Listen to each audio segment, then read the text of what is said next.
Hi everyone, Michael Anfield here, and thank you for joining me. Just want to let you know that this video is sponsored by Evolution Diet Pet Food. So if you have a companion dog and cat, feed them Evolution Diet Pet Food at petfoodshop.com. That's petfoodshop.com. So there's this video here, and I don't want to knock anybody down. I think that everybody's loving and kind and caring. But let's get to the facts here. Shawn Baker, MD, and let's just see what he has to say here. This is a little bit about Dr. Joel Kahn, who's a vegan doctor. He does, I'm not sure exactly what type of doctor, some kind of medical doctor. But in any case, let's see what he has to say. But I follow Joe Kahn a lot. I've seen some of his videos and really appreciate what he's doing. So let's hear what this gentleman has to say. Arguing about relative risk 1.2, 1.1, 1.3. It's incredibly weak stuff. And so let's admit that the nutrition science is weak at best, and we can't make good conclusions on that. I would agree with you. Let's get the junk food out of that. Let's stop eating the industrial food. Let's eat whole foods, regardless if they're plants, regardless if they're meats. Let's stop demonizing meat. First of all, I just want to mention and comment on what he says about whole foods. And I agree that a lot of plant-based vegan doctors talk about whole food, but what whole food really means. So when you take any food, whatever it may be, if it's a potato or if it's a carrot or if it's grapes, now if you cook that food, if you cook that food, is it is it a whole food? When you process it in some way, cook it, you take the water out, you take some of the nutrients out, you derange the proteins and a lot of the other nutrients in that food. So is it a whole food? So just think about it. Okay. I know you're certainly leaving a little concession of that. I think the evidence is just that I put out there every day is just grinding, saying success story, success story, success story, success story. Uh, First of all, he was just mentioning about success stories, and in the beginning of this video, he talked a lot about success stories. And success stories don't mean anything really unless it's a long term success story.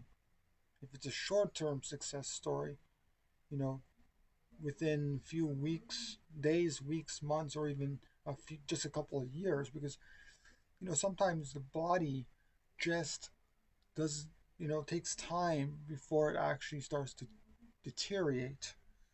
And so sometimes it does take a few years. I mean, look, we are young children and we start eating unhealthy, whatever our parents are feeding us. And then as time goes on, in our teenage years, we still feel somewhat active and we still feel somewhat energetic. But as time goes on, we don't start getting health issues, until maybe at least 2 decades, 3 decades, 4 decades down the road.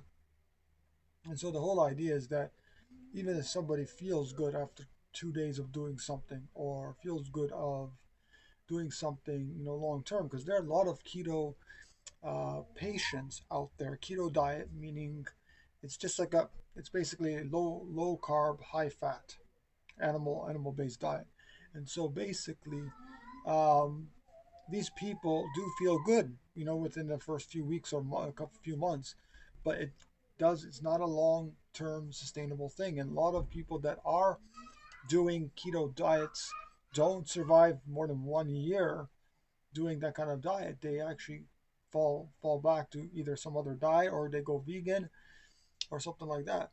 Um, Keto diets are actually more, they contain more fat, I should say, more fat than even an omnivore type diet. Keto diet is not a paleo diet or primal diet, okay? Doesn't include, or it's not one of those diets where just eating all meat or all animal flesh. but it is high fat. That's the whole key, is high fat, very high fat. Um, I'm not sure the exact numbers, but sometimes the fat can go, I think, as high as 60 to 80%, even that. So let's see what other things he has to say.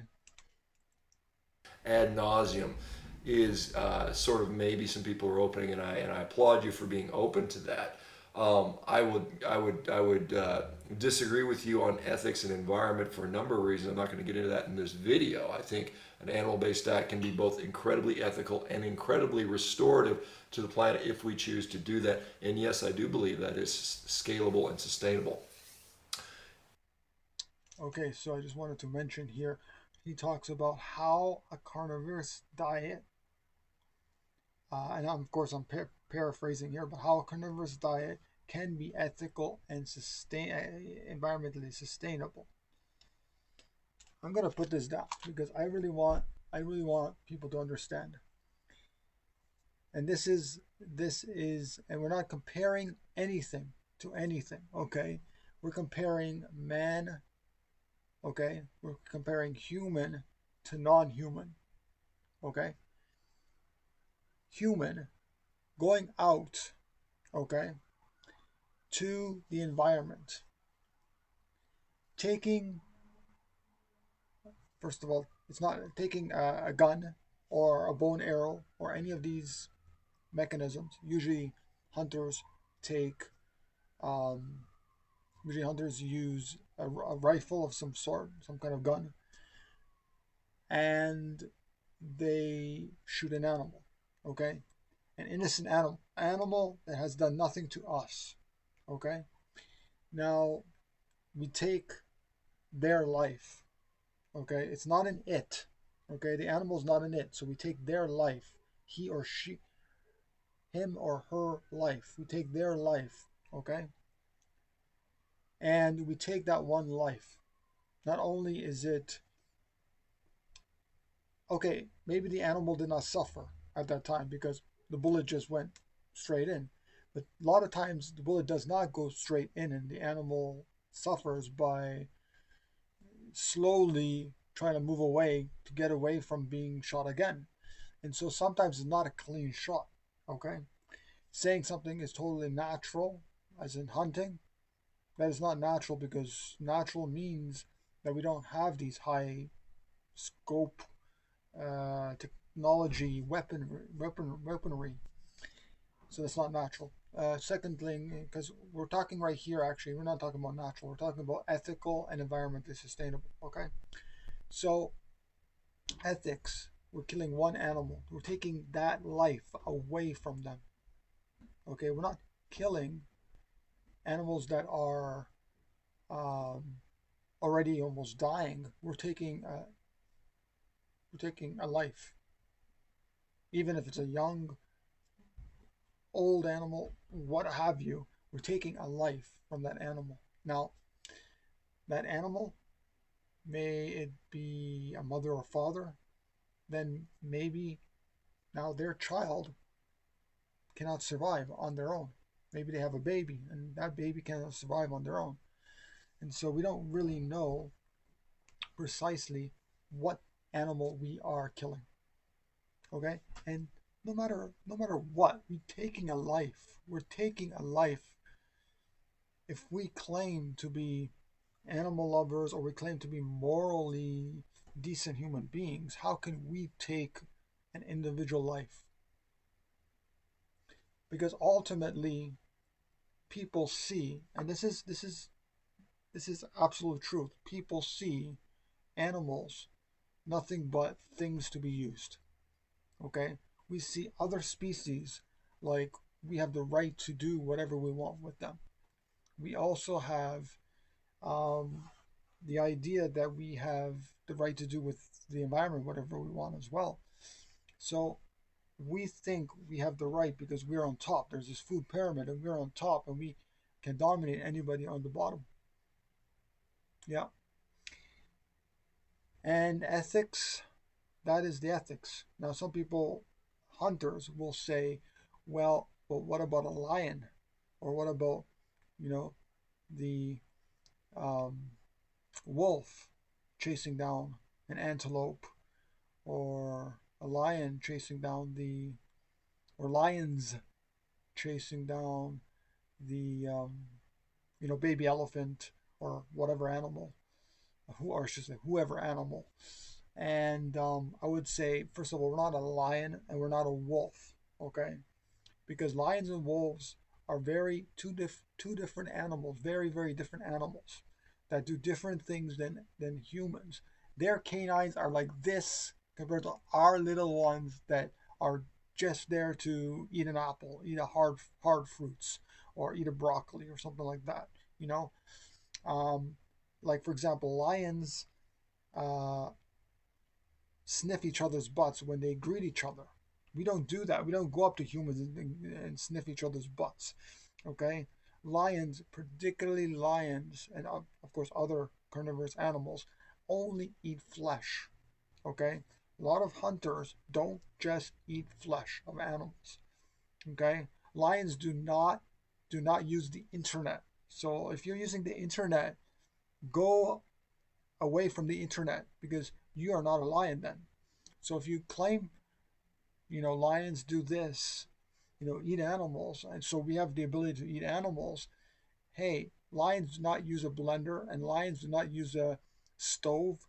So go to your lion herd and, you know, be with them because you have no business on the internet. You have no business in front of a stove. Lions do not cook their food. So lions do not build skyscrapers. Lions do not brush their teeth. So join your lion friends out there. So this whole lion thing is absolutely nonsense. Okay. Now, restoring or environmental ecology. And this is another stupid, really stupid justification. I've heard all of them. I'm not saying that these people are stupid, but we've been taught to justify doing wrong things. Okay.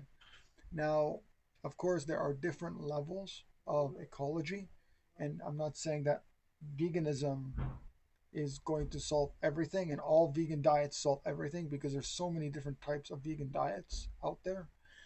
But from a perspective of a hunter, I'm talking about a hunter right now, okay? Hunter that eats animal flesh, okay?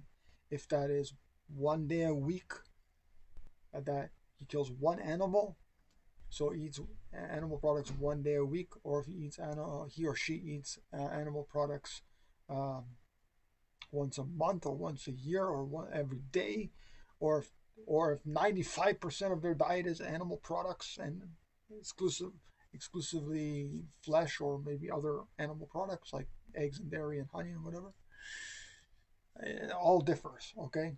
But this is coming down to trying to be as self-sustainable as possible, okay? So the hunter, okay, and this is a long answer, so bear with me. But a hunter basically is hunting their animal products. Okay, they kill the animal. They're already violating the animal's rights to live a free life. The animal's dead or hurt because not every shot is going to be exact head on, and it's not going to kill each animal. So some animals are going to suffer as a result. I'm not sure how much percentage that is, but it's probably a very, very large percentage of animals are suffering when, when shot. Okay, if not, my mistake, but most likely not every shot is going to be dead on. Okay, but we're taking a life. That's the ethical part. We're taking that life. Now, the environmental part. Okay, so let's talk about the hunting part of this. Okay, environmental part of this. Okay, so with the hunting, first of all, the hunters usually say, and I've seen enough of these videos to make a judgment about. I shouldn't say judgment, but just to reenact or retell what they're saying. So basically, what they're saying is that because there is usually what hunters say is that there is more herbivore animals in a given area than omnivore animals, than hunters. So there's more lions or coyotes or wolves, and sorry, there's less carnivorous animals or omnivorous animals like wolves, coyotes, lions in a given area compared to herbivorous animals like antelope, and so on and so forth and so forth. Now, so because there's more greater population of herbivorous animals, okay, the ones that exclusively eat plants, okay, particularly grasses or leaves, um, that population needs to go down. Okay, that population needs to go down. So they say because they're killing the animals, okay, it's bringing their population down. So they're acting or they're saying like I am now kind of acting on behalf of the carnivorous animals that are not there in the wild. And well, first of all I have to say is it's a long question to address, but ultimately we screwed up the whole system in that animal agriculture and ranching has screwed up the system because what happens is in the system basically we wipe okay so there's two systems basically so there's the system of ranching, there's a system of um, the deforestation of land to graze the to sorry to yeah to graze the animals, um, and also to grow the crops to feed them or to feed the animals around the world. And so the whole idea is that we've already got ourselves into so much mess, and we are again at the same time not only are we hurting these animals and we are domesticating all the cows, pigs, sheep, chickens, fishes, etc., etc., but we're also at the same time we're also killing more animals to try to solve the problem of this unbalance of carnivorous to herbivorous animals that we have made because of domestication of animals to begin with. Now,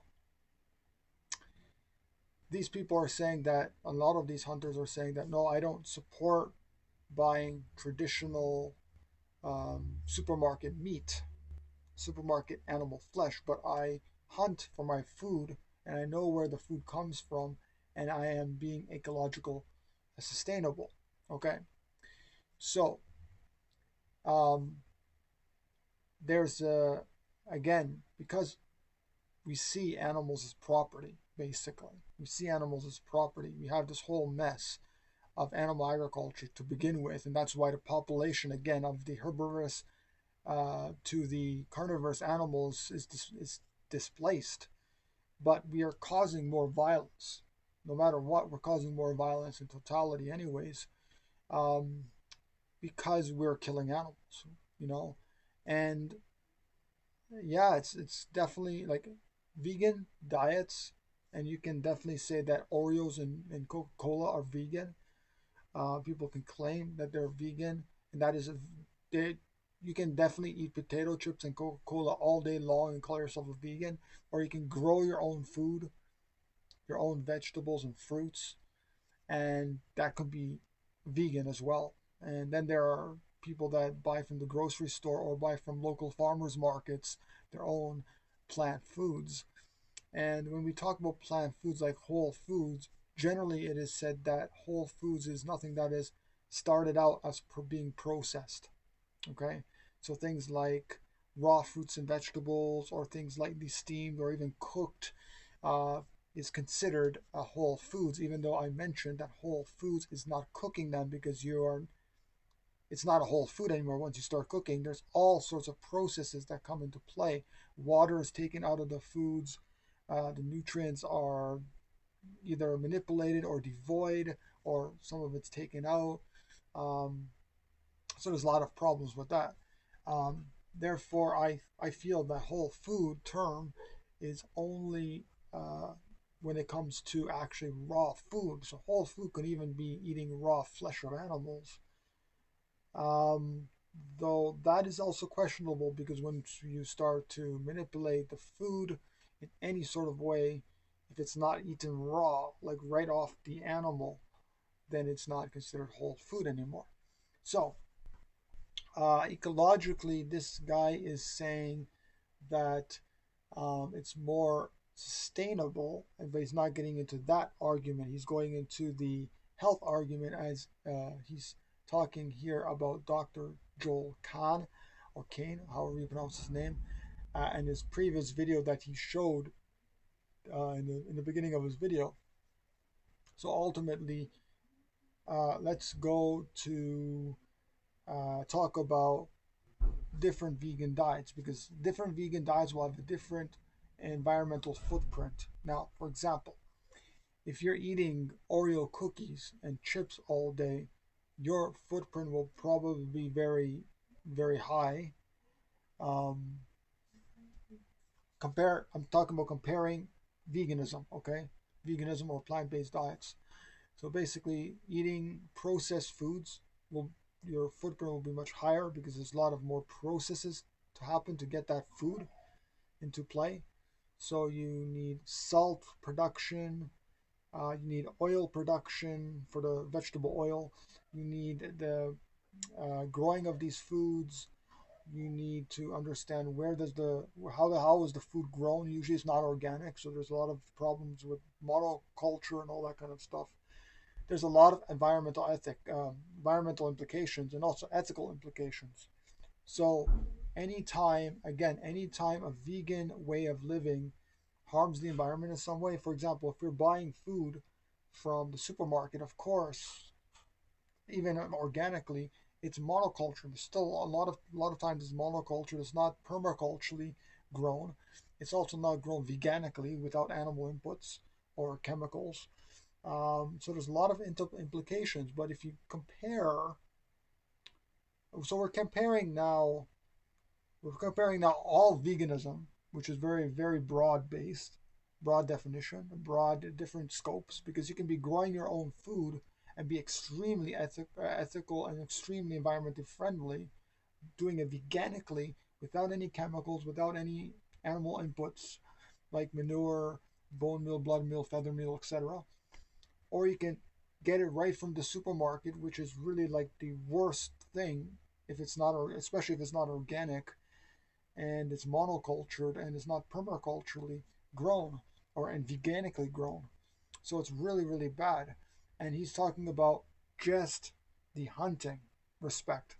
So the hunting respect as in environment is still very, very poor because what we're doing basically is we are manipulating with nature, the way nature is in balance.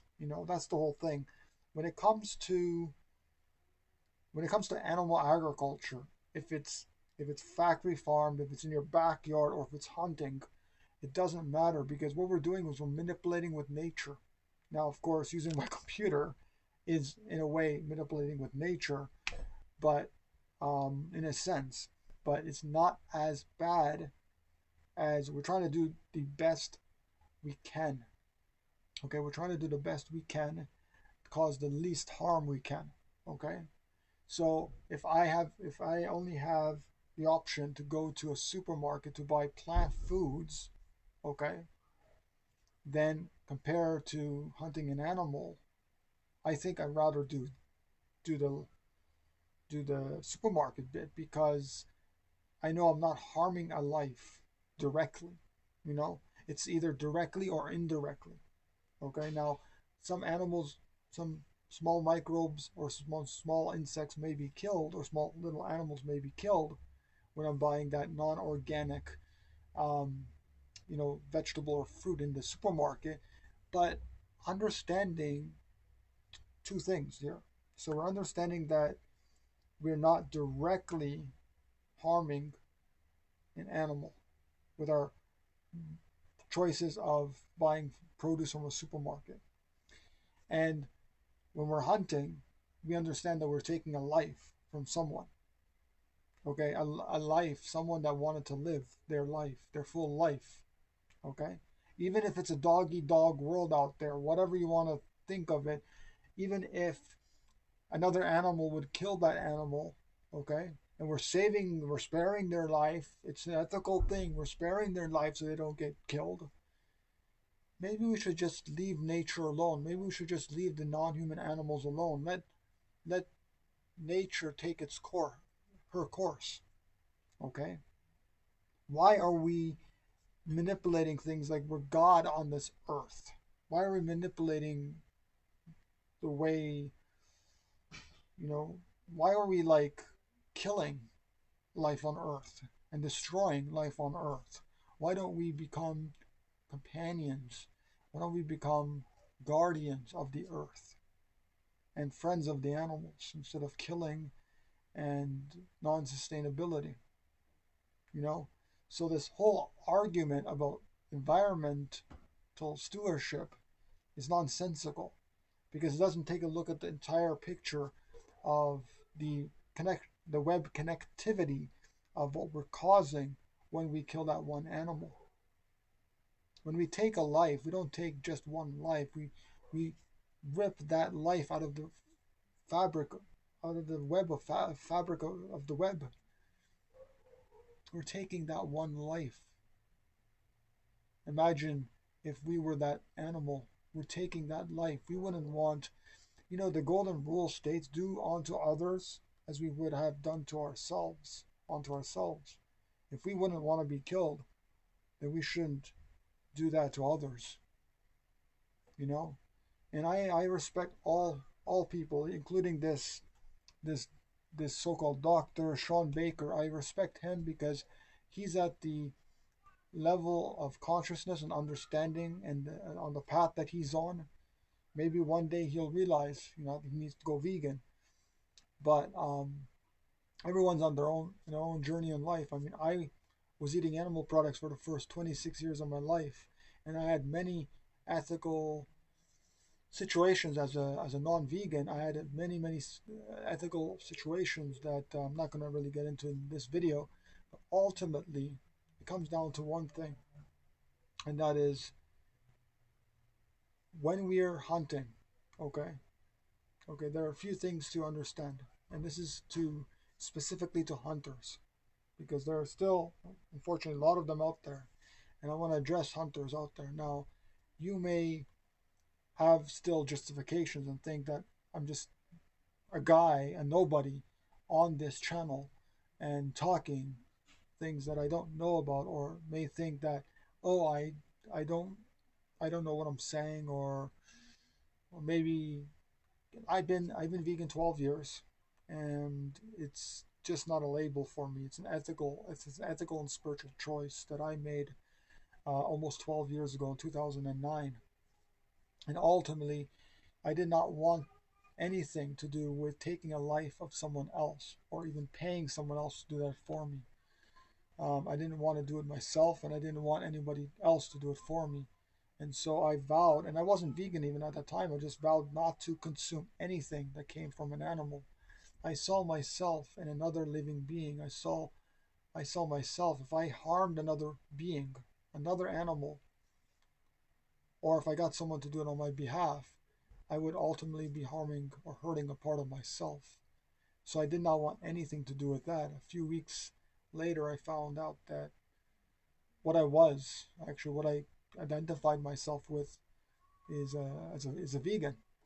And I then realized, after many years of learning through the health, ethical, and spiritual, and even environmental aspects of all of this, I understand that, once you kill that life, once you kill one life, that circle, that circle of life is not a circle any longer. It's that, because that is not that animal is not connected anymore. So there's no, he or she is gone from that circle.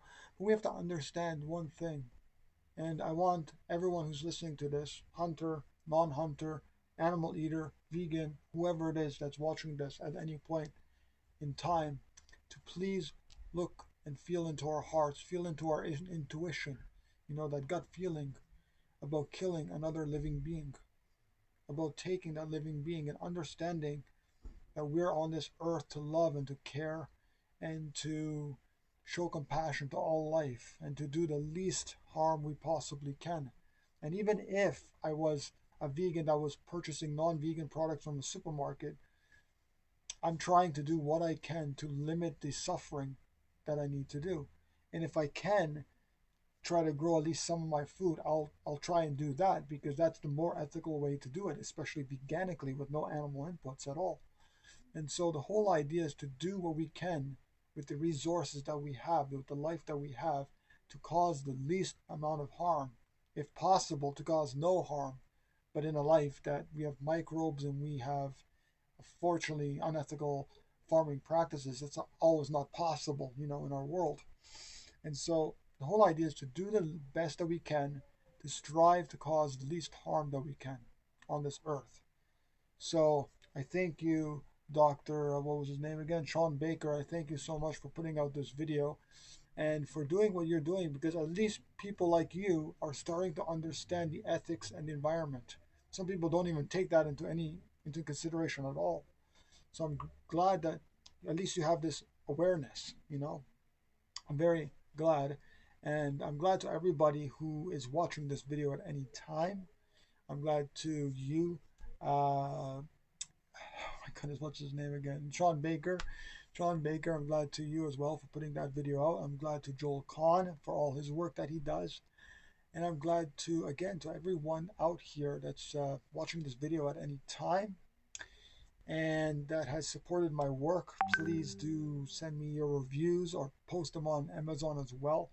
If you have a vegan, if you're long-term vegan and you want to send me your review of being a vegan for so long and what has done for you health, ethically, spiritually, and environmentally, do send the reviews to me so I can post them, keep posting them on my YouTube channel and through my Facebook. And yeah, so check out my books, support my work, and don't forget to like this video and to share it around with all your friends and family as wide as possible, this video. And do buy my books to learn more about this in detail. And I talk about hunting, I talk about backyard raising of animals, including backyard eggs, milk, cheese, honey. I even talk about honey. I talk about fish in my book, Return to the Gentle Sea, for the love that lives in everyone. If you want to learn more, visit my website here at weareinterconnected.com. So check out my website, weareinterconnected.com. It's just loading up a second here. So check that out. And in the writing section there, you can get my books, all my books there. And then right there under books section, you'll be able, once you scroll down a little bit there, you'll be able to find my book, Return to the Gentle Sea. Check that out. Once you click on that link there, you'll be able to buy the book. It's an audiobook, it's a print version as well, a paperback, and as well as an ebook. So there's many options. There's even an option to download it as an Urdu. So if you're in Pakistan and you want to learn about this issue, you can download it as an Urdu, as a PDF ebook. So you can do that. And basically, that's how I live and I continue these videos. But this book right here in particular, Return to the Gentle Sea, for the love that lives in everyone, 4 stars already, very good reviews. But get it, it's only $9 as a paperback.